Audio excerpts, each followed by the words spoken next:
Boa noite a todos. Então, nós estamos aqui hoje para fazer mais um webinar, né, pela Sociedade Brasileira de Pneumologia.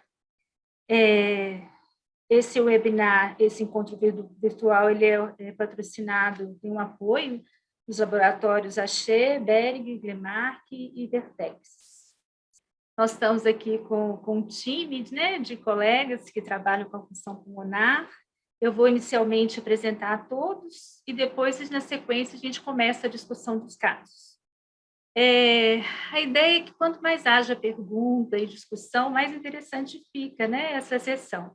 Então, quem quiser já ir fazendo perguntas, as perguntas devem ser feitas pelo Q&A, não pelo chat, que às vezes o chat se mistura um pouquinho na conversa e a gente não vê.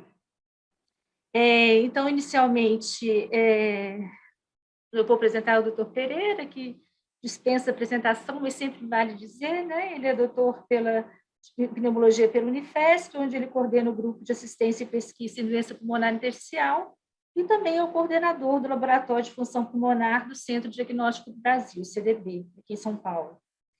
A doutora Eluara, que é professora da disciplina de pneumologia também da Unifesp, e coordenadora do setor de função pulmonar e fisiologia clínica do exercício, né? Que a gente chama de CEFIS.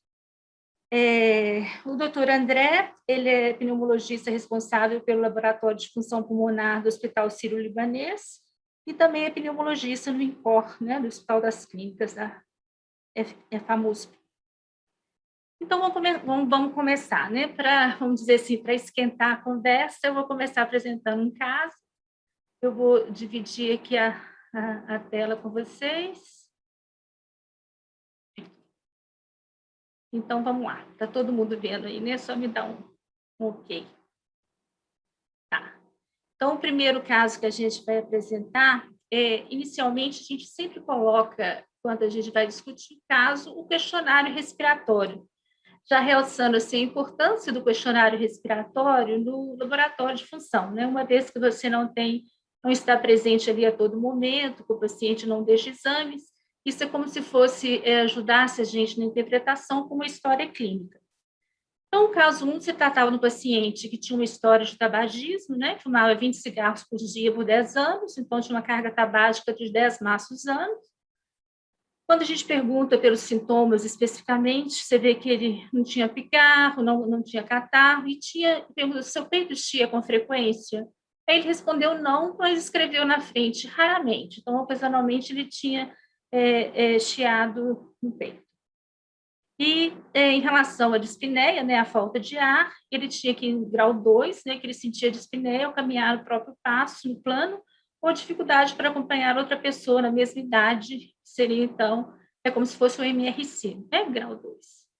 E de doença anterior, doença pulmonar, que o questionário aborda aí de purita, ele não tinha nada. Vocês podem ver que é tudo negativo, a gente sempre pergunta pela anemia, pela questão da difusão, né, na interpretação, o resto foi tudo negativo.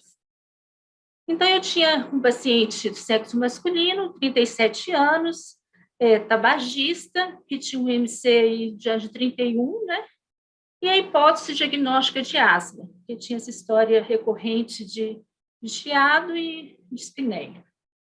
E aí ele fez uma espirometria. E quando a gente vai ver na espirometria, ele tinha CVF, que vocês podem ver dentro da normalidade, e só tinha o VF1 abaixo do limite inferior. Então, só tinha o VF1 isoladamente reduzido, né? Isso acontece, então, de vez em quando, né, quando a gente está laudando exame, e que tem esse contexto. Como que a gente lauda isso? Geralmente, a gente costuma escrever que a gente está vendo o VF1 isoladamente reduzido, a gente observa aqui que não teve uma melhora após o broncodilatador, então não houve variação significativa, e complementa que, num contexto apropriado, esse achado ele pode expressar uma limitação ao fluxo aéreo. E, claro, se disponível, realizar medidas de volumes pulmonares com resistência das vias aéreas. Nesse outro exemplo, a gente vê aqui que é um paciente que também tinha uma redução isolada do VF1, mas que fez a prova completa. Quando fez a prova completa, a gente vê que tem um volume residual aumentado, tem uma relação VR-CPT aumentada e tem uma resistência aumentada. Ou seja, esse paciente que tinha um VF1 isoladamente reduzido na espirometria, ele se tornou aí um obstruído quando fez a medida de volumes, né? Volumes com resistência. E quando a gente vai aqui, pensa em discutir isso, existe esse trabalho que eu trouxe para mostrar para vocês, assim, no sentido de auxiliar o que tem se pensado sobre isso, né? Esse trabalho é um trabalho coreano. Ele começa a introduzir o trabalho dizendo que o VF1, claro, já está mais do que definido, que é uma medida importante, né, das doenças obstrutivas, é um marcador prognóstico, né, um preditor independente de sobrevida, já está consagrado, mas as diretrizes de função pulmonar da RS até SRS, e também, né, todas as diretrizes do GOLD, né, que fala do DPOC, eles definem bem o que é DVO, mas eles não fornecem orientação em relação a essa interpretação do VF1 reduzido. Então, como que esse trabalho fez? Esse trabalho é um trabalho com uma corte grande, né, um estudo retrospectivo de indivíduos submetidos a check-up numa clínica privada da Coreia. Foi colhido os dados de maio a setembro de 2008, e junto com esse check-up, os autores eles tinham na mão a história, os dados clínicos, espirometrias, todos os pacientes tinham raio-x de tórax, e em torno mais ou menos de um terço tinha tomografia de tórax quando o cliente, vamos dizer assim, solicitava para fazer também uma tomografia no check-up. E aí a gente vê esse organograma, como que eles construíram o estudo, né? Não é um estudo que tem prova completa, mas eles tentam inferir a restrição pela espirometria. Então, eles começam aqui primeiro, se tivesse uma relação VF1 sobre CVF maior que o limite da normalidade, sim, se tinha, a gente ia observar, então, a CVF. Se ela estava maior que o limite da normalidade, não, se ela não estava, era uma restrição. Uma restrição, assim, é uma inferência de restrição, como a gente sabe que acontece na espirometria. Se a CVF estava maior ou estava igual ao limite da normalidade, então olhava-se o VF1, se ele estava normal, eram considerados normais, se ele estava, então, isoladamente reduzido, eles iam, então, para esse grupo. E o obstrutivo, é claro, se tinha relação VF1 sobre CVF menor que o limite da normalidade, era considerado obstrutivo. Nisso, então, eles dividiram a corte desses números, que a gente vai comparar esses grupos, né? E só de pacientes que tinham uma redução isolada do VF1 já tinha 323. Então, o que eles compararam com isso? Primeiro, aquela tabela inicial, né, do trabalho, onde mostra as características gerais dos grupos, e a gente vê aqui que todos os pacientes que tinham alguma alteração, ou obstrutivo, ou restrição, ou então uma redução isolada, tinha uma idade, tinha um predomínio do sexo masculino, enquanto quem era normal era mais ou menos proporcional. Quando a gente vai ver em relação à idade, a gente vê que quem tinha uma redução isolada do VF1 tinha uma idade muito próxima a quem era um pouquinho menor que quem era obstruído e um pouquinho menor do que quem era restritivo pela espirometria, né? Isso pela média de idade. E era maior do que os pacientes que tinham uma espirometria normal. E quando via o índice de massa corpórea, também a média desse índice, via que só quem estava na restrição que tinha um índice de massa corpórea maior, né? Uma média maior. O resto era mais ou menos proporcional. Seguindo, eles observaram a exposição ao tabagismo. E eles viram que quem tinha uma redução isolada do VF1 tinha mais exposição ao tabagismo do que o grupo da espirometria normal. Então, a gente... Vou voltar aqui o slide. A gente vê aqui que eles colocam que aqui era quem era fumante atual e ex-fumante, esses pontinhos, né? E aqui também a mesma coisa. Quando a gente corta, se a gente cortar aqui, está em torno de 63,2 e aqui em torno de 45,4. Isso foi significativo, com P menor que 0,05, então mostrando que quem tinha redução isolada do VF1 realmente tinha uma carga tabágica, uma história de tabagismo maior do que quem tinha espirometria normal. Quando olhou a presença de sintomas, observa que quem tinha redução isolada do VF1 tinha sintomas, mas era muito proporcional ao que era o normal. Era menor do que eram os obstrutivos e era menor do que eram os restritivos. E quais que eram esses sintomas mais prevalentes de todos os casos, e principalmente dentro no isolado, seria a dispneia ao exercício. E até nos normais também podia acontecer isso, né? Talvez eles questionaram aí pelo próprio sedentarismo. Em uma história de doença respiratória, quem tinha o VF1 isolado também tinha história de sintoma respiratório ou de alguma coisa anterior. Era maior do que quem tinha espirometria normal, era menor de quem tinha o diagnóstico definido como obstrutivo, mas era maior do que quem tinha restrição.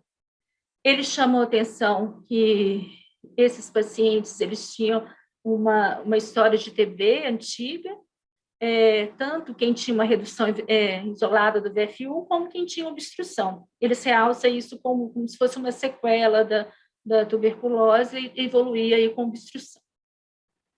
E a asma, quem tinha história de asma ou bronquite na infância, principalmente, também podia ter esse VF1 isoladamente reduzido, mas não tanto como tinham os pacientes que tinham obstrução. Mas quando a gente compara aqui com o normal e com o restritivo, a gente vê que quem tinha o VF1 isoladamente reduzido tinha isso também maior. Em relação às anormalidades do raio-x, todos tiveram os raios-x estudados, né, visto por 2 radiologistas diferentes. Eles compararam que essas alterações radiológicas eram muito parecidas com quem tinha já obstrução.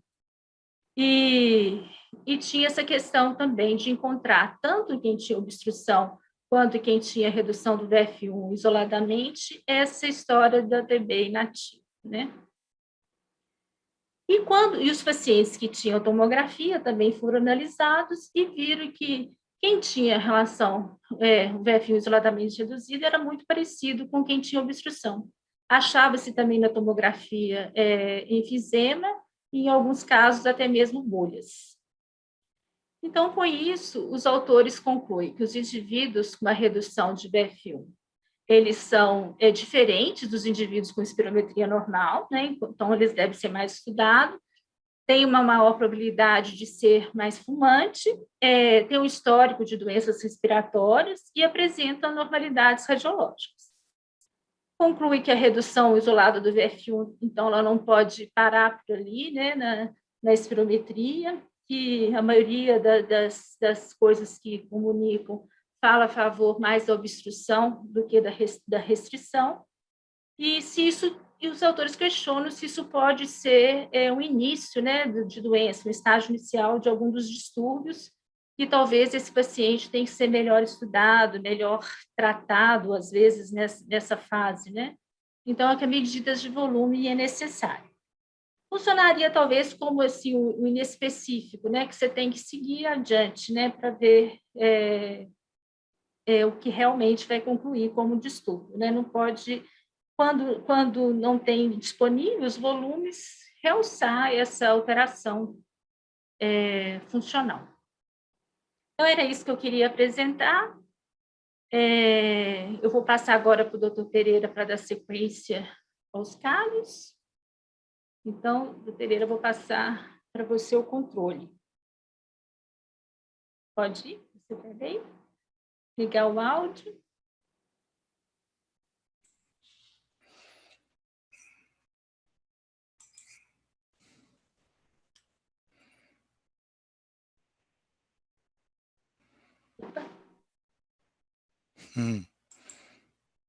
Tá aí? Pode passar para mim? Eu puxo. Bom, então, primeiro, boa noite a todos. Eu agradeço o convite da Comissão de Função Pulmonar e da Sociedade Brasileira de Pneumologia para participar dessa discussão de casos, que é sempre uma coisa interessante. Então, no caso 2, que nós estamos mostrando aqui, de novo o questionário respiratório, vocês estão vendo que o indivíduo era um indivíduo não fumante, ele tinha sintoma basicamente o que referiam a dispneia grau 2, né, ao caminhar no próximo plano ou dificuldade para acompanhar outra pessoa da mesma idade, e de doença pulmonar, ele diz que sim, tinha tido bronquite, aquela história de bronquite na infância. Então, asma ou bronquite, ele falou que sim, não fazia nenhum tratamento e não tinha outras doenças, nenhuma história profissional importante. Tem que voltar ao anterior, né? Eu acho que é essa a espirometria. Então, aqui nós estamos vendo a espirometria desse paciente, né? É uma espirometria que vocês olham, está absolutamente normal. Aqui tem o previsto, o limite inferior, o limite superior, é meio confuso aqui. O pré, a percentagem do pré, o pós e a percentagem do pós. Mas se vocês olharem aqui, os valores estão todos acima do limite inferior, quer dizer, uma espirometria aparentemente não, normal. Entretanto, se vocês olharem aqui, por exemplo, vocês estão vendo que o FF sobre CVF, alguém está perguntando se estão vendo minha tela. Não sei se estão vendo a tela, não? Está vendo, Eluara? Tá ok. Estamos sim. Então, aqui vocês estão vendo o FEV 2575, aumentou de 2,34 para 3,29. Uma coisa que chamou a atenção de alguém que viu a prova de função pulmonar, né?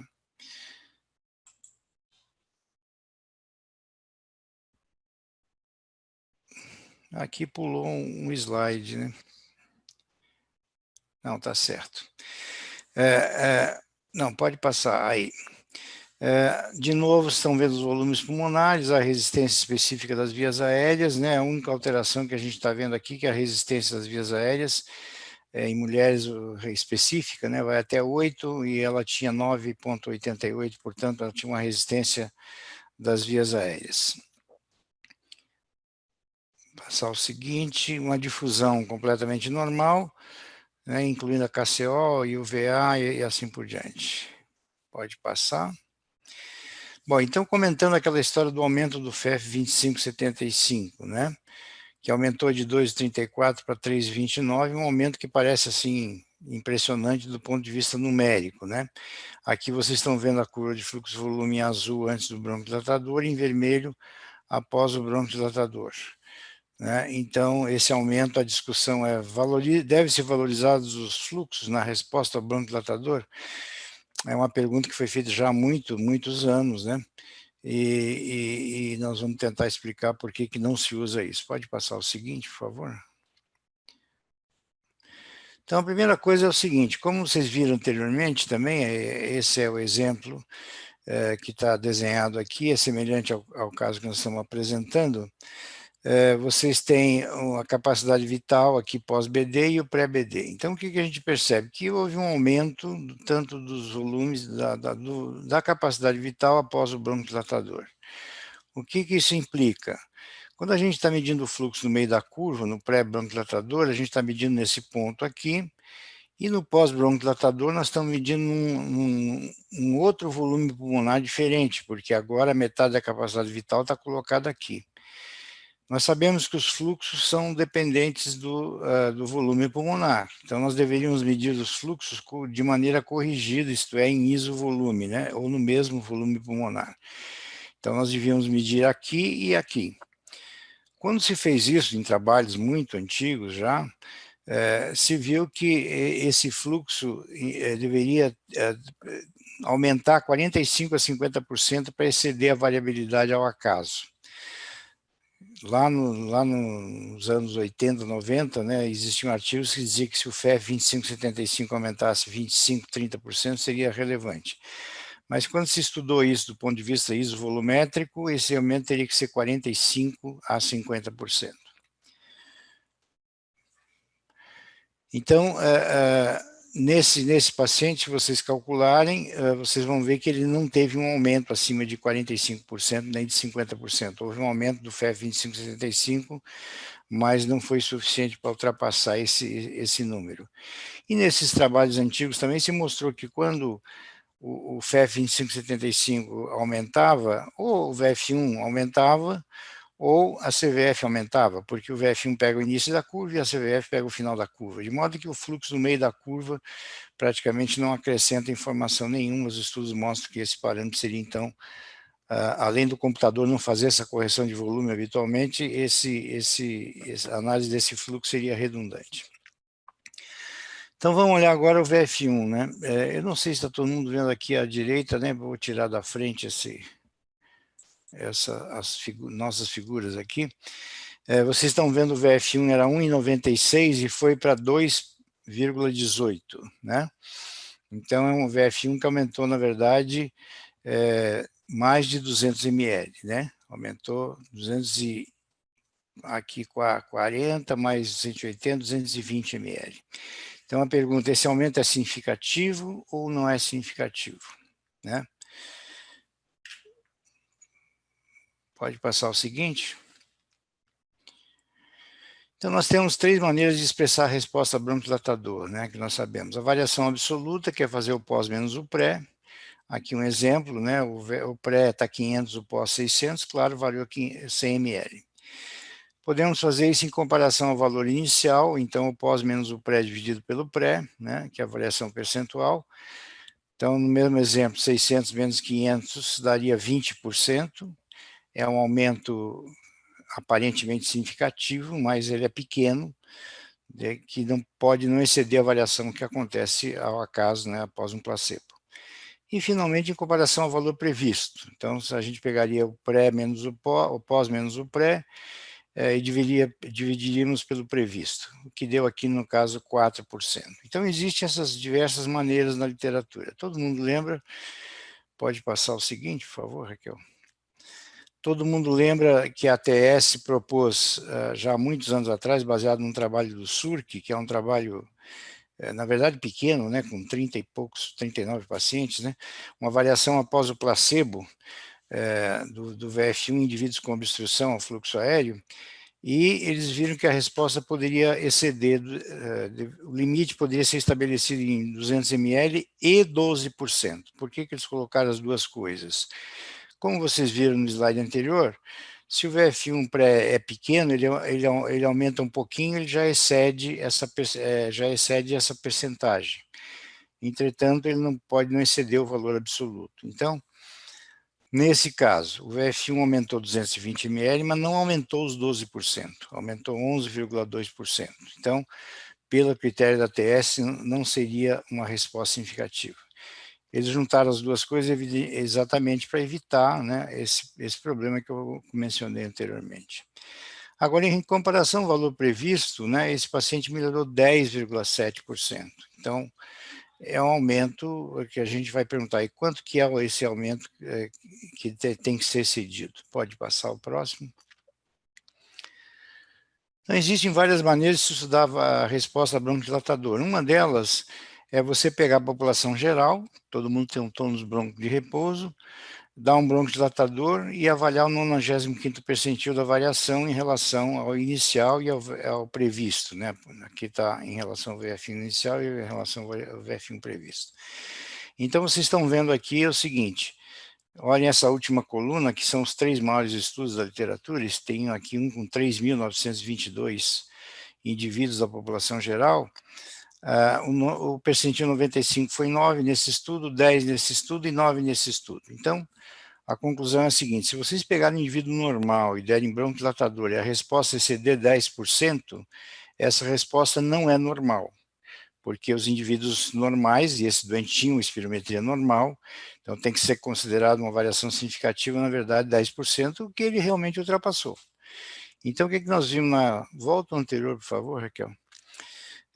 Vocês então vejam que a resposta aqui não foi 200 ml e 12%, mas foi mais do que 10% em relação ao previsto.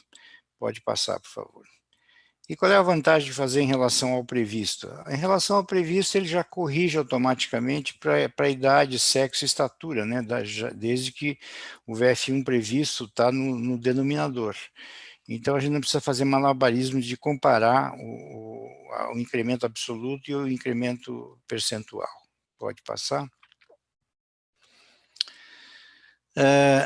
Uma outra pergunta, então, que é interessante é o seguinte: vocês fariam um broncodilatador, por exemplo, nesse paciente? Então, é aquela pergunta: o indivíduo tem laboratório de função pulmonar que escreve simplesmente no laudo. Não foi feito broncodilatador porque a espirometria estava normal. Então, esse paciente, vocês vejam, ele tinha uma história de bronquite da infância, entre aspas, estava com a espirometria normal, mas respondeu mais que 10% do previsto, então a gente poderia dizer, não, esse doente tem um tônus brônquio aumentado, né? E esse é um estudo que tentou dizer, não, não precisa fazer broncodilatador, né? Então eles pegaram 8.266 espirometrias, desses 3.687 tinham recebido broncodilatador, a espirometria estava normal em 1.394 e eles viram resposta a broncodilatador só em 43 desses indivíduos, 3,1%. Então, a conclusão desse estudo é a seguinte: não precisa fazer broncodilatador, porque ninguém vai responder praticamente. Só que esse estudo tem um problema, né? Ele não tem questionário, você não sabe se era um indivíduo sintomático, se era um indivíduo check-up, simplesmente a gente desconhece, né, a circunstância clínica desses indivíduos, né? Então, é claro que é diferente do nosso paciente, que tinha uma história que deveria ser levada em conta, com essa possível resposta a broncodilatador pela história de bronquite ou asma que ele teria, né? Pode passar o seguinte. E, finalmente, a resistência das vias aéreas, né?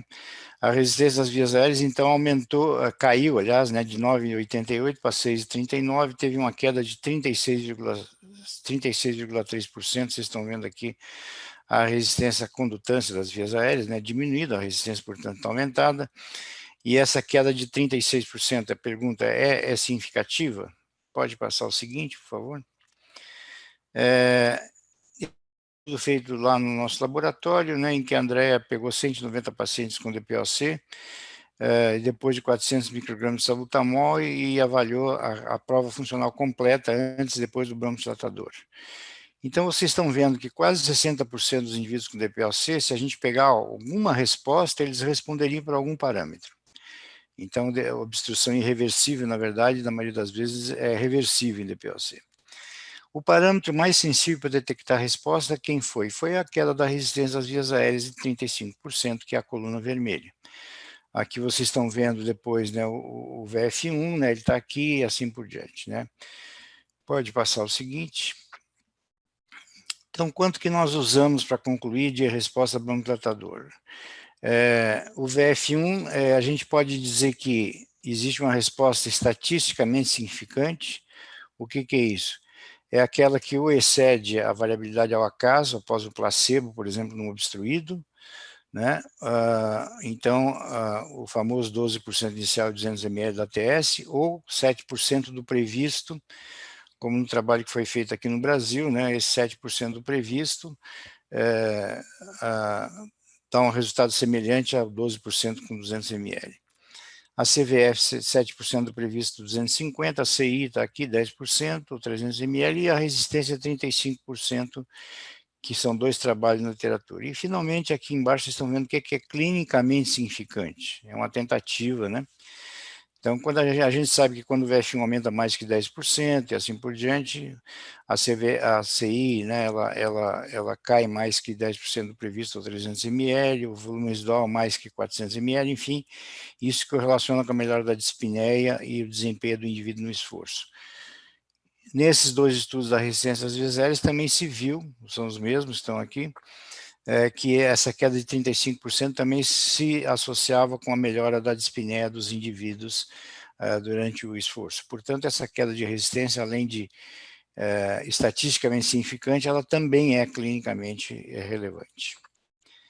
Então, estou aberto a perguntas para esse tema, que na verdade parece simples, é muito complexo, que é a famosa resposta ao broncodilatador. Pode passar o seguinte. Tenho o prazer de anunciar para vocês o lançamento do nosso livro Teste de Função Pulmonar. Então, todos os colaboradores estão aparecendo aqui nas fotografias.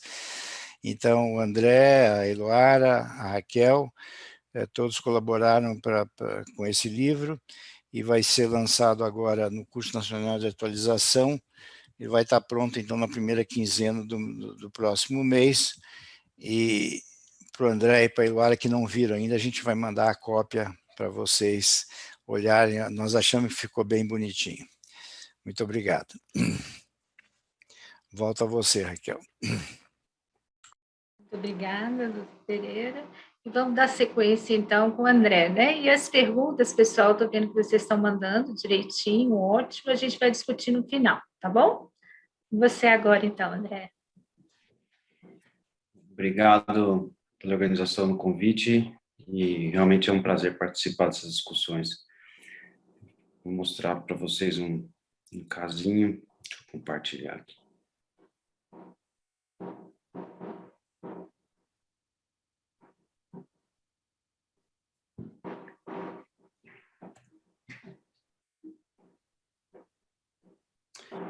Então, o caso é de uma paciente feminina de 42 anos, ela tem como queixa de dispneus moderados esforços há 5 anos, e referiu uma piora nos últimos 2 anos, sendo que a dispneia dela também ocorre para amarrar sapatos e ao deitar. Ela não tinha sibilos ou tosse, negava antecedentes de asma ou tabagismo, e ela veio com essa função pulmonar. Então, aqui a gente vê as curvas, sugere uma redução aqui da CVF, né? Dá dúvida se tem concavidade ou não, mais para não. E aqui a nossa curva volume-tempo, mostrando que realmente ela fez uma expiração eficaz. E quando a gente vai avaliar os valores, a gente vê uma relação aqui de 78%, um VF1 de 69%, uma CVF de 71%, e que se ficar só na espirometria, era aquela espirometria que diz pouco para a gente, né?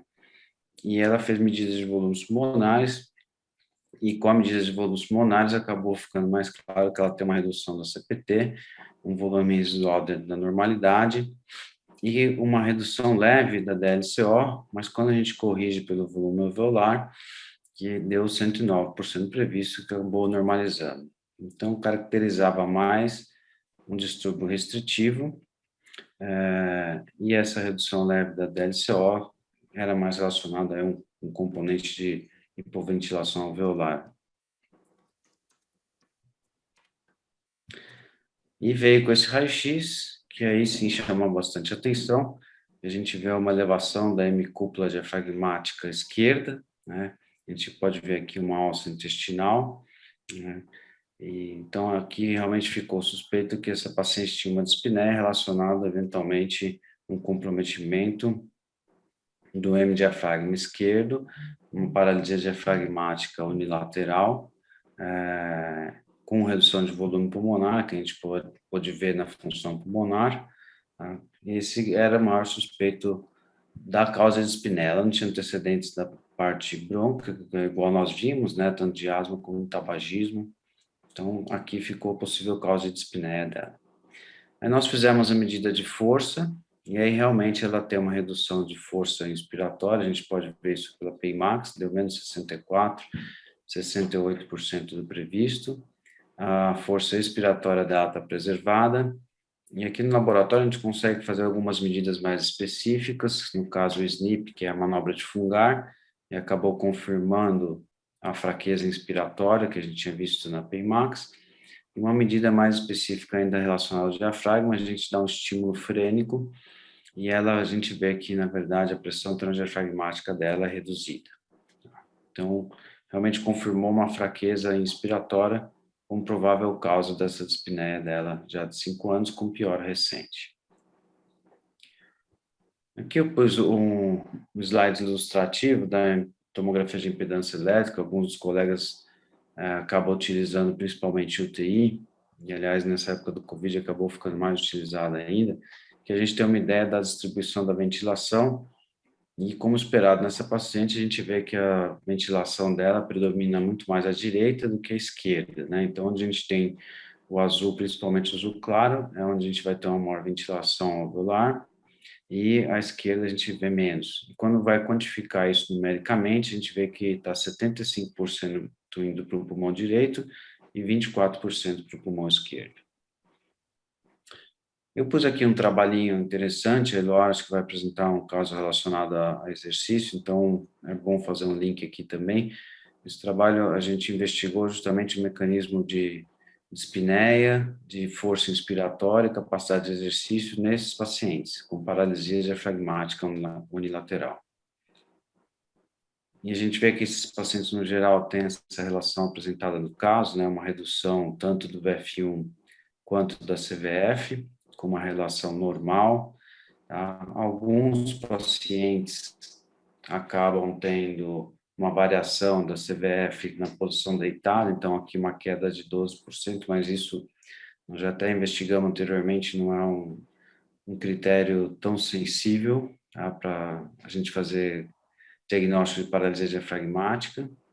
E outra coisa interessante, a gente vê aqui a VVM deles que acaba sendo reduzida. Então, às vezes fala, André, eu não tenho SNP, não tenho twitch, mas você pode fazer outras medidas. Por exemplo, você tem o Paymax, como nós mostramos, você pode fazer uma manobra de VVM, que acaba sendo também uma medida de força ventilatória. E a característica volumétrica, esses pacientes acabam tendo uma CPT reduzida, com DLCO reduzido, mas quando a gente corrige pelo volume alveolar, isso tem uma melhora. Okay? E na grande maioria dos casos, esses pacientes eles são sintomáticos com MRC variando aqui de 1 a 3. Então, eles não apresentam dispneia tão acentuada, mas eles apresentam dispneia que acaba tendo um grau limitante na vida deles. Aqui é um gráfico ilustrativo, nós pegamos um caso e um controle. Então, a gente vê, se a gente olhar aqui à direita, o indivíduo saudável, ele negativa aqui a pressão esofágica durante uma inspiração e a pressão gástrica positiva. E com isso a gente vai ter aqui embaixo uma pressão transdiafragmática obtida, né, que é bem maior do que nesses pacientes com paralisia diafragmática, mesmo que seja unilateral, a gente vê uma redução importante na pressão transdiafragmática, porque eles acabam fazendo uma pressão esofágica negativa, um pouco menor, mas conseguem negativar, só que a pressão gástrica, ao invés de positivar, ela acaba sendo negativa. Então, esse é um dos principais mecanismos de redução de força nesses pacientes.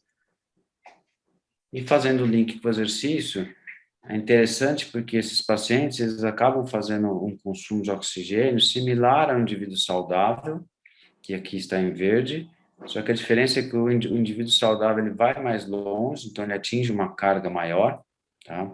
Interessante também que esses pacientes acabam fazendo uma ventilação minuto similar do indivíduo saudável, mas novamente interrompe mais precocemente, só que o padrão ventilatório é diferente.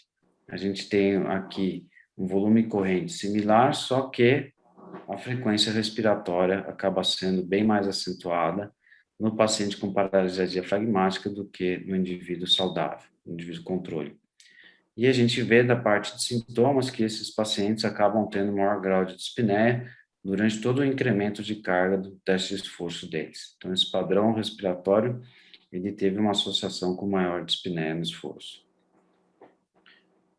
E investigando um pouco os mecanismos, a gente vê que eles fazem uma pressão esofágica muito maior no esforço do que o indivíduo saudável.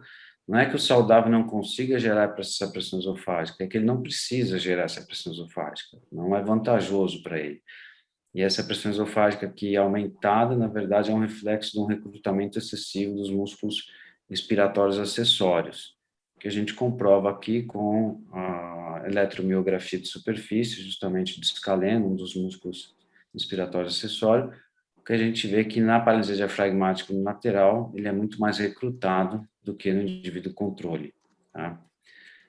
E aquela pressão transdiafragmática que era reduzida no controle no repouso, ela continua sendo reduzida no esforço físico, então não tem uma eficiência, esse paciente não consegue ir aumentando a pressão transdiafragmática, diferente de nós saudáveis que a gente vai aumentando a pressão transdiafragmática no esforço.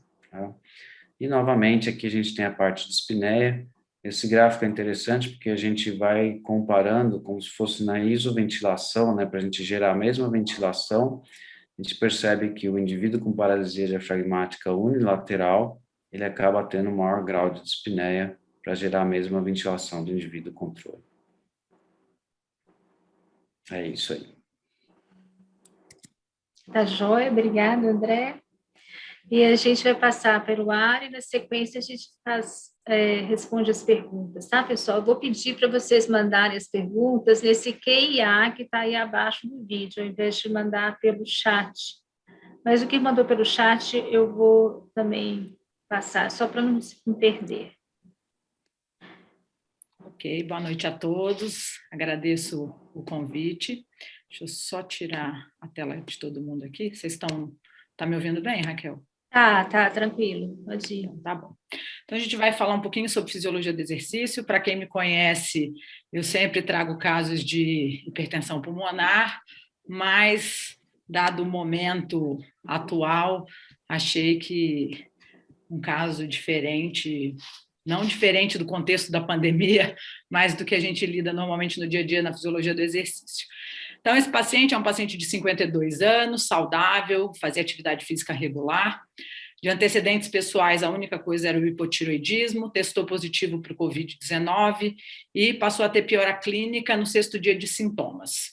Ele internou no 7º dia em insuficiência respiratória aguda, evoluiu para intubação, ventilação mecânica por 7 dias, com uma relação reduzida, tinha esse raio-x de tórax com comprometimento difuso e ficou 16 dias internado. Na avaliação, a gente estruturou na Unifesp, né, a disciplina de pneumologia, um ambulatório de segmento de pós-Covid, em que a gente orienta, né, tem uma parceria com todas as disciplinas para encaminhar os pacientes após a alta hospitalar, para que a gente possa fazer o segmento, e esses pacientes, eles retornam no ambulatório com 30 dias após o início dos sintomas ou 15 dias após a alta. Então, esse paciente chegou em MMRC1, era muito pouco sintomático, fez uma espirometria que chamava atenção, que ele tem uma CVF de 44%, um VF1 de 53%, com uma relação de 0,98 aumentado. Naquele momento, a gente não realizou uma prova completa, tinha uma pressão inspiratória máxima dentro da normalidade, uma PE máxima também normal, e fez um teste do degrau em 2 minutos, ele saturava 92% e no pico do exercício 88%. Na sequência, esse paciente, na realidade aqui é 82%, na sequência, 3 meses depois do início dos sintomas, esse paciente retorna, nós incluímos ele no protocolo de pesquisa, ele voltou na avaliação sem se queixar de dispneia, falou que estava melhor do que na consulta anterior, mas ainda tinha uma função pulmonar com distúrbio restritivo, ele aumentou a capacidade vital forçada e o VF1, mas ainda com valores reduzidos, tem uma capacidade pulmonar total de 51% e uma difusão pulmonar de 44%, mantendo força muscular inspiratória. Nesse contexto, nesse dia, esse paciente já tinha melhorado a saturação, saturava 98% em repouso, mas ainda desaturava, e esse é o scout da tomografia. A gente tem feito tomografia nesse 3º mês de segmento. Então, era um paciente com distúrbio ventilatório restritivo moderado, com redução da difusão pulmonar moderadamente reduzida e da saturação aos esforços.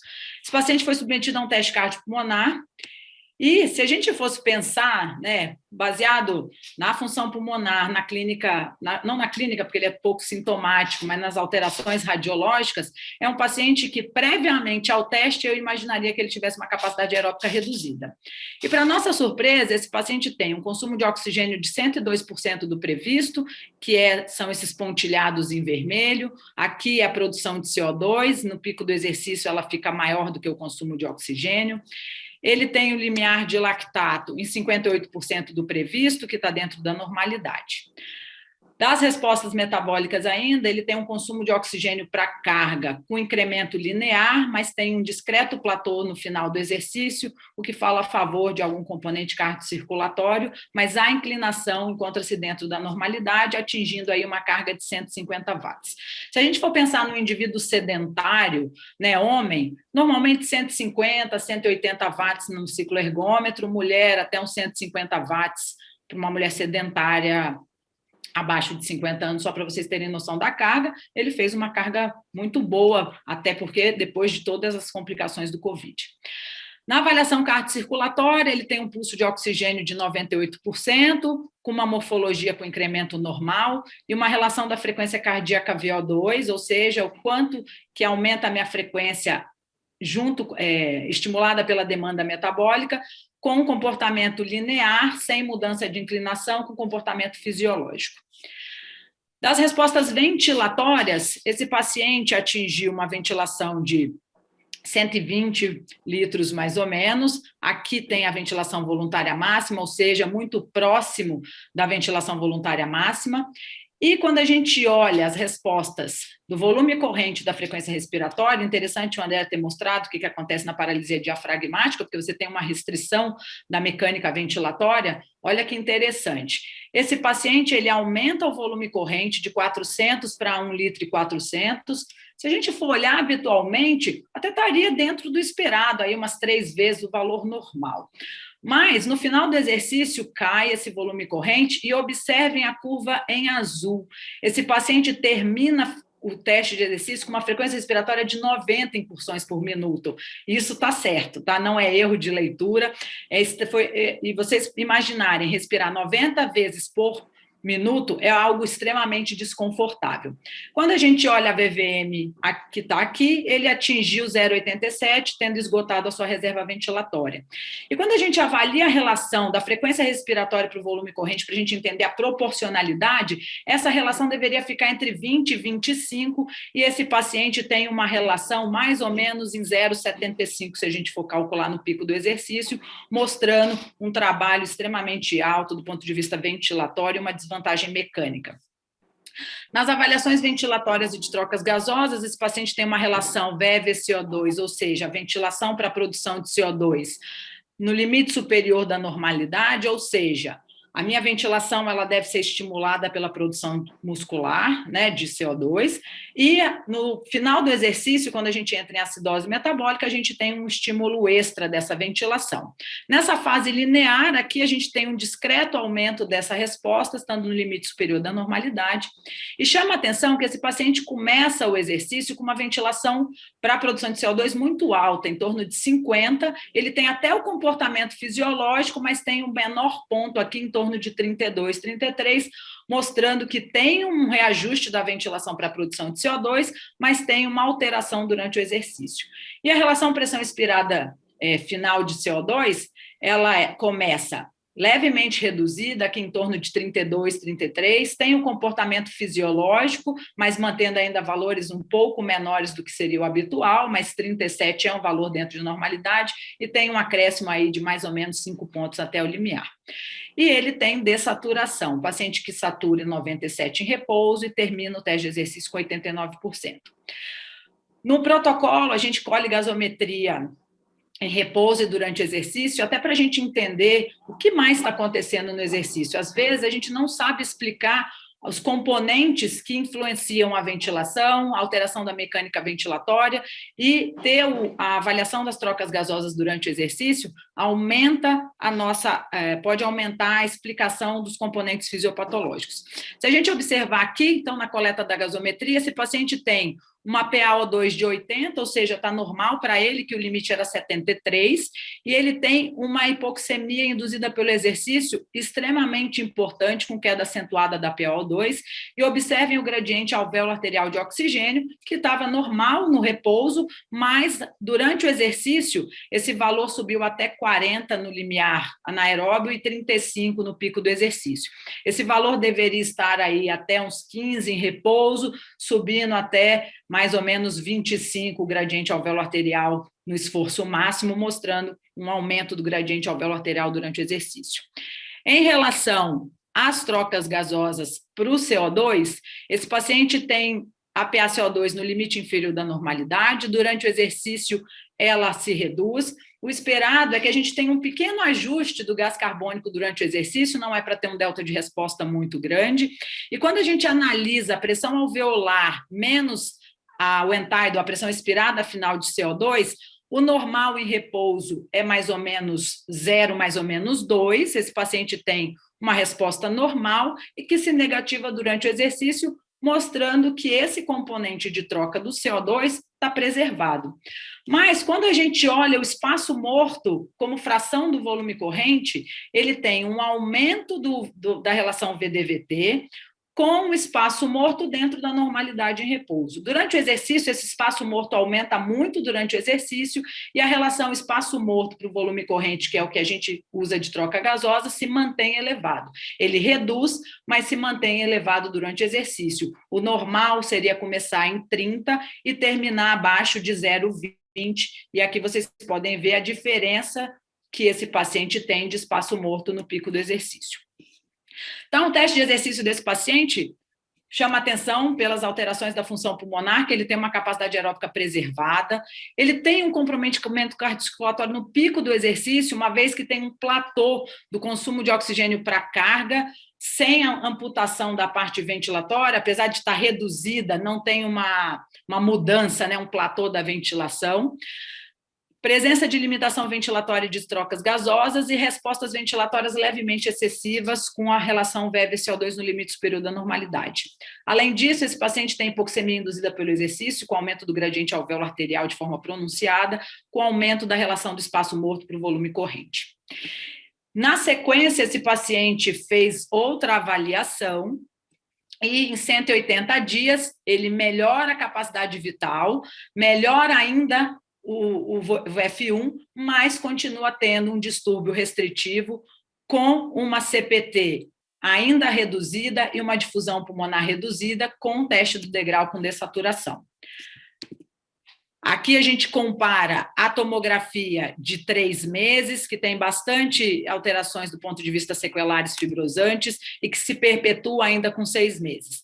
Na comparação do teste de exercício, esse paciente melhora a mecânica ventilatória, ou seja, ele melhora o recrutamento do volume corrente. Observem a diferença desse volume corrente que cai no pico do exercício, e aqui ele tem uma curva com ascensão progressiva e um platô no final, e uma frequência respiratória que era 90 e aqui terminou em 58, ainda tem uma alteração do ponto de vista ventilatório e mecânico, mas melhor do que já foi anteriormente, né, 3 meses antes, e as respostas ventilatórias ainda têm alteração um pouco melhor, mas discretamente, na parte da relação VEV-CO2 e do PET-CO2. Então, esse paciente ainda tem sequelas pulmonares com 6 meses de avaliação. Quando a gente olha as respostas integradas durante o exercício, a gente tem que lembrar que a gente tem 3 alterações, né, uma engrenagem que precisa funcionar adequadamente. Do ponto de vista pulmonar ventilatório, a ventilação ela é controlada de forma mais fina pela produção de CO2, pelo ajuste do set point do CO2 e pelo aumento do espaço morto pelo volume corrente. E esse espaço morto ele pode estar alterado tanto porque você tem áreas ventiladas, mas não adequadamente perfundidas, como acontece na hipertensão pulmonar, ou porque você tem aumento, durante o exercício, você não tem um aumento adequado do volume corrente, mesmo que esse espaço morto não tenha aumentado, fazendo com que essa relação fique alta durante o exercício. Indivíduos saudáveis, o espaço morto, né, que é o VD, ele fica em torno de 200, 250 ml, às vezes tem uma pequena variabilidade para cima, reduzindo ao longo do exercício, do nosso paciente ao contrário, e o espaço morto cai progressivamente ao longo do exercício, melhorando a eficiência da ventilação e da perfusão, e isso reflete numa melhor eficiência ventilatória, mantendo essa relação VEV-CO2 dentro dos parâmetros de normalidade. Se a gente considerar o nosso paciente, aqui no eixo Y eu tenho o espaço morto, no eixo Y, do lado direito, eu tenho a pressão arterial de CO2, e no eixo X eu tenho o controle da ventilação da relação VEV-CO2. Indivíduos normais começariam aqui em 0,30, com a PaCO2 em torno de 35 a 40, e uma relação VEV-CO2 entre 35 e 40, e cairia durante o exercício. Observem nessa figura o nosso paciente que tem um aumento do espaço morto no repouso e que se mantém durante o exercício, precisando reajustar o CO2. E, para finalizar, nós temos, esse aqui é uma tabela que tem no livro da Sociedade Europeia, falando de pacientes com doença fibrótica, né, doença intersticial fibrosante, e mostra as alterações que acontecem durante o exercício, que podem ter redução da capacidade aeróbica. Lógico, esse paciente não tinha uma doença crônica, né? Então talvez pelo exercício e mais uma doença mais aguda, talvez não tenha refletido tanto na capacidade aeróbica, mas tem principalmente alteração de trocas gasosas, que é bem compatível com o que o nosso paciente tem, com dessaturação, alteração do gradiente alveolar arterial e aumento da relação VV-CO2 e do espaço morto para o volume corrente, e tem uma alteração do ponto de vista ventilatório com redução do volume corrente durante o exercício. E aí, para finalizar, eu resolvi trazer uma amostra inicial do estudo Fênix, que é um estudo multicêntrico que está acontecendo em São Paulo, de segmento de pacientes com Covid, em que estão envolvidos 3 centros, a USP, representada pelo André, que está na reunião, eu pela Unifesp e a Suzana de Botucatu. De 61 pacientes coletados até agora na visita de 90 dias, 41 foram tabulados, 56% estão assintomáticos nessa visita, mas ainda alguns pacientes têm dispneia e mialgia, em torno aí mais ou menos de 25% de cada lado. Não significa que cada um desses pacientes tem os mesmos sintomas. Na função pulmonar, mais ou menos 25% dos pacientes têm ainda CPT reduzido e difusão reduzida.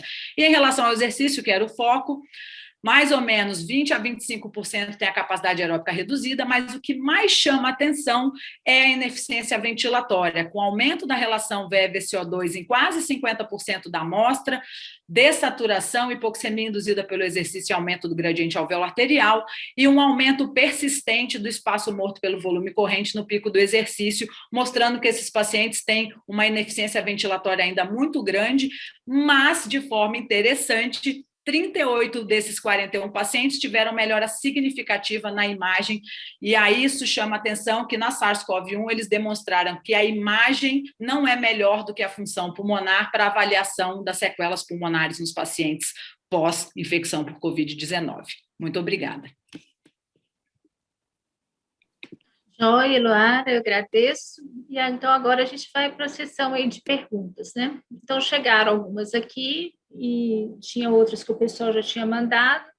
A primeira pergunta, tem uma pergunta em relação ao VF1 isoladamente reduzido, se a gente usa resistência para caracterizar a obstrução, a gente tenta usar não só a resistência, como as medidas de volumes todas para ver se tem algum grau de obstrução. Né?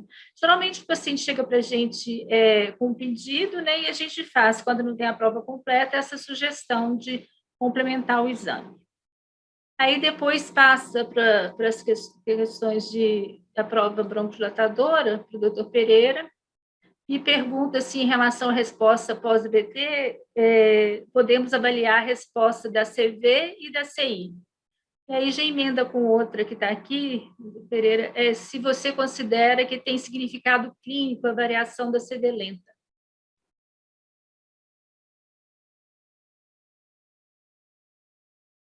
O áudio está sem o áudio, Doctor, tem que ligar. Já está bem demonstrado, né, que a variação da capacidade inspiratória, né, o aumento dela e o aumento da capacidade vital, né, evidentemente reflete a desinsuflação, né. Na verdade, esses volumes são espelho do volume residual, então a desinsuflação pulmonar vai se refletir no aumento da capacidade vital e da capacidade inspiratória. Esse é um parâmetro clínico, né, de resposta broncodilatador que pode ser evidentemente utilizado. Outra pergunta para o professor Pereira, se a resposta ao BD no FEF 2575 maior que 30% em crianças pode ser considerado uma resposta. Esse 30% nasceu lá nos anos 80, eu desconheço qualquer trabalho em criança que tenha feito um trabalho comparando a resposta em isovolume. Eu acho que isso aí é simplesmente um resquício daqueles trabalhos antigos que querem valorizar o FEF 2575. Me arriscaria a dizer que não existe trabalho em isovolume que tenha feito para comprovar que esse 30% tem alguma vantagem sobre o VF1 e a CVF. Uma pergunta que pode ser para todo mundo, quem quiser responder aí, qual é a faixa etária mínima para a realização do teste ergospirométrico, para discografia e difusão? Isso depende muito da questão de ter valores de referência, né, para seguir, né? Como que vocês usam em relação ao teste cardiopulmonar? A plexiografia de difusão, geralmente, a gente faz, né, doutor Pereira? Do teste cardiopulmonar, então, posso? Pode, por favor. Do teste cardiopulmonar, a gente usa a equação de Cooper, né? Então, é uma equação para criança, então não pode usar os previstos. Geralmente, esses previstos, às vezes, não estão na máquina, então a gente teria que colocar, acaba fazendo uma conta, fazendo a equação para calcular o consumo de oxigênio. O maior problema das crianças, primeiro, agora não, porque na pandemia essas crianças aprenderam a usar máscara, né? Mas uma das coisas era convencer a colocar uma focinheira durante um teste num médico que ele não conhece ninguém. Outra coisa é a altura, né? Então, por exemplo, a esteira tem que estar adaptada com uma barra para que a criança possa segurar, e o cicloergômetro, a altura para o cicloergômetro habitual é 1,45 m. Então, quando você faz criança, você teria que ter um pedal próprio, né? Um adaptador para você fazer criança. Então, assim, normalmente no dia a dia, eu já fiz criança quando a gente fazia cardiopatia congênita, ou atletas, mas não é um habitual pedir um teste cardiopulmonar, são exceções. Uhum. E uma pergunta para mim, para todos, a substância padrão para a resposta ao VD é o salbutamol de 400. E baseado nisso, temos todos os parâmetros. Se usarmos formoterol, esses parâmetros seriam os mesmos, ou contiotrópicos, já foram feitas tabelas com outras substâncias? Com formoterol é um bronquilatador, um beta-2 de ação longa, mas mais rápida, né? Quando você usa anticolinérgico, né, basicamente o ipratrópio, né, tem que se medir a resposta para o bronquilatador depois de 30 a 40 minutos. Quando se faz isso junto com o beta-2, muda completamente a resposta mesmo em indivíduos normais, ela passa a ser maior. Então, os trabalhos mostram que é mais difícil a gente separar, por exemplo, a asma de DPOC, porque DPOC vai responder mais a essa combinação do que só o salbutamol isolado. Então, você perde alguns parâmetros, por exemplo, de separar a asma de DPOC e a resposta passa a ser maior. Se a ideia é tentar ver qual é a máxima resposta, pode-se fazer uma combinação de bronquilatadores, mas num laboratório bastante ocupado, né, em que todo mundo faz bronquilatador depois de 10 minutos, sai correndo, acho que não dá tempo para você ficar esperando 40 minutos para repetir uma prova funcional com bronquilatador, que eu não sei muito bem o que vai significar na prática clínica. Duas perguntas aí do pós-Covid para o André e para a Eloara, são duas perguntas distintas, mas eu já vou colocar os dois para falar. Uma em relação à questão de sequela muscular pós-Covid, quais exames pedir e qual seria a conduta do ponto de vista do laboratório de função. E o outro para a Eloara, quais alterações de população têm influência nos resultados pós-Covid? Um pouquinho. Bom, da pergunta pós-Covid, a gente ainda vai ter respostas que nós estamos buscando, né? O que a gente faz primeiro é perguntar clinicamente mesmo para o paciente, o que ele refere. No geral, ele acaba falando mais uma fadiga do que uma própria dispneia, assim, isso fica bem mais prevalente, né?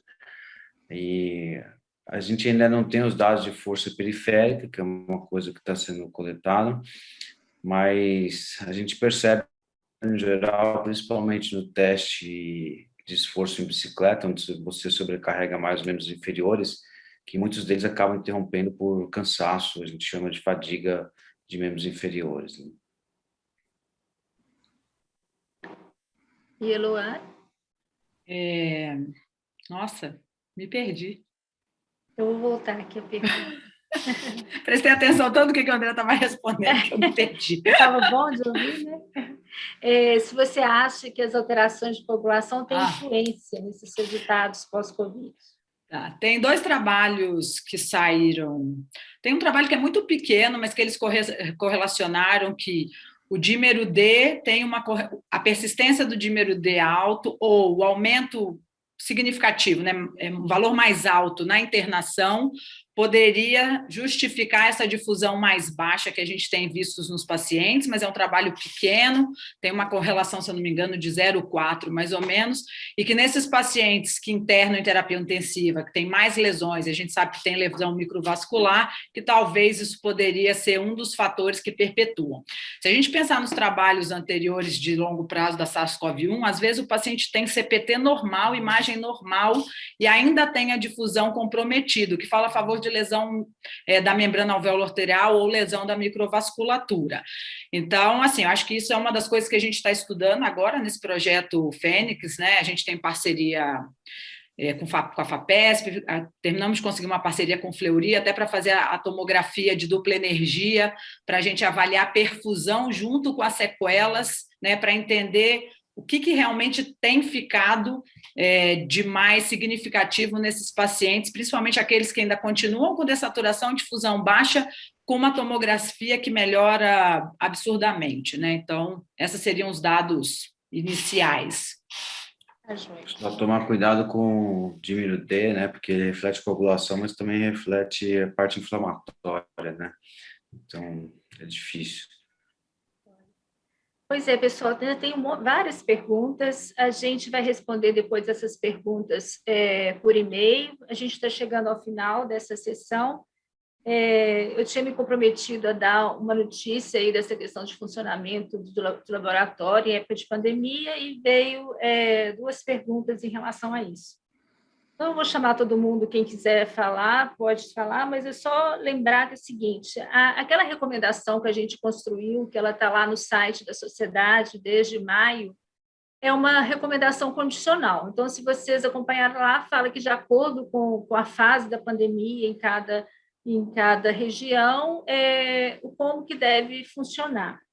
Aquilo já foi estrategicamente colocado assim, visto que o Brasil é um país grande, que provavelmente a pandemia teria evoluções diferentes em cada estado, em cada cidade, né? E o que a gente vê hoje, trazendo para cá? A gente vê que todas as sociedades internacionais mais importantes, elas seguiram também aquilo que a gente considerou na nossa recomendação, que foi a recomendação da ARS, que por essa questão de colocar a condição. Então, tudo aquilo permanece, a gente nunca chegou à fase 3, que é a fase de pandemia controlada, em nenhum lugar no mundo ainda chegou nessa fase.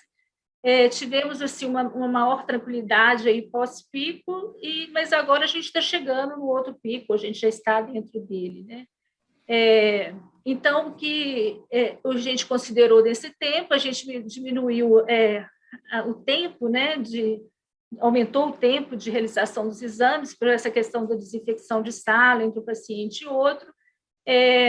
Permanecemos fazendo os exames de espirometria e difusão com tranquilidade, e a pletismografia também, ela tem sido feita, recentemente saiu uma revisão até do grupo italiano, colocando, se você fizer também de rotina, uma limpeza da caixa, e salienta a questão dos filtros, né? Todo exame que coloca-se o filtro e o filtro original tem uma qualidade muito boa na questão de prevenir em relação ao vírus. A gente seguiu fazendo isso nesse período mais tranquilo e não tivemos intercorrência. Outros colegas também de outros estados colocaram essa questão da pletismografia. O grande problema fica sempre em relação ao teste de broncofocação, né, pela liberação de aerossol. O que a gente tem feito é assim, a gente realiza um teste de broncoprovocação por dia, no final do dia, naquela sala, e depois daquela sala a gente livre e só vai realizar isso também no final do outro dia, né? Agora, e o teste cardiopulmonar, que na verdade ele é um teste que a gente preocupa muito porque não é usado o filtro, né? Que o filtro pode diminuir a performance, tem várias coisas que vocês depois podem falar. Então, para esse exame, o técnico deve ser paramentado, o médico, né, de forma oficial, como se estivesse tendo contato ali com o paciente com Covid, entre aspas, é possível Covid. Outra coisa que vem somando é que nosso staff, tanto de técnico quanto de médico, felizmente está sendo vacinado, né? Então essa preocupação em relação à contaminação do profissional já fica mais reduzida, né? Fica a questão em relação mesmo aos pacientes. E eu acredito agora, nessa situação tão crítica que está o Brasil, provavelmente algumas cidades entrarão em lockdown, né? E aí, nessa hora, deverá ser suspenso, sim, os exames de função pulmonar, colocando só aquelas indicações prioritárias, né? Pré-operatório, pré-transplante. A gente começou a vivenciar isso, depois a gente começou também a aprender com a doença nessa entre-safra, vamos dizer assim, né? E hoje a gente já trabalha numa rotina que a gente conhece mais. Mas continua não tendo uma regra do jogo, né? Cada um vai definir como que está a situação na sua região e definir o que faz. E os testes que é recomendado realmente suspender, inclusive nessa fase atual que nós estamos, por exemplo, em São Paulo, né? Teste de check-up, que não tem sentido o paciente fazer check-up, levar acompanhante, e teste de medicina ocupacional é colocado fazer apenas testes demissionais se não tiver um exame 180 dias antes. Caso contrário, também deve ser suspenso. Alguém tem alguma coisa a falar sobre isso? Quer dar algum testemunho de que viveu, né? Que está vivendo nessa fase tão triste que nós estamos? Eu acho que, assim, você colocou bem também, Raquel, assim, a gente teve se não tivermos complicações, a gente tem muita diferença entre laboratórios, né, regiões, cidades, e não esquecer também do nosso papel nesse pós-Covid, né, porque esses pacientes também precisam de assistência. Nessa revisão italiana, eles colocam que não deve ser suspenso o pós-Covid, os controles de doença intersticial, de DPOC, de asma, paciente que está de moderado a grave como um sintoma e que precisa ser definido. Enfim, a coisa, você vai tendo também um bom senso, né, nessa hora, né? E a gente tem trabalhado numa rotina muito tranquila, assim, que já acostumou com aquela toada, vamos dizer assim, né, de exame, de paramentação, de limpeza, e tem dado certo. Até agora não tivemos nada. Tudo bem, então, pessoal? Então, nós chegamos ao fim, infelizmente, eu podia ficar conversando um monte de função pulmonar, que tem um monte de perguntas. Eu vou passar todas as perguntas que foi direcionada para cada um, e a gente vai responder depois para todos vocês, tá? Eu agradeço a participação, agradeço aos colegas, sempre bom falar de função pulmonar, e até uma próxima oportunidade. Grande abraço.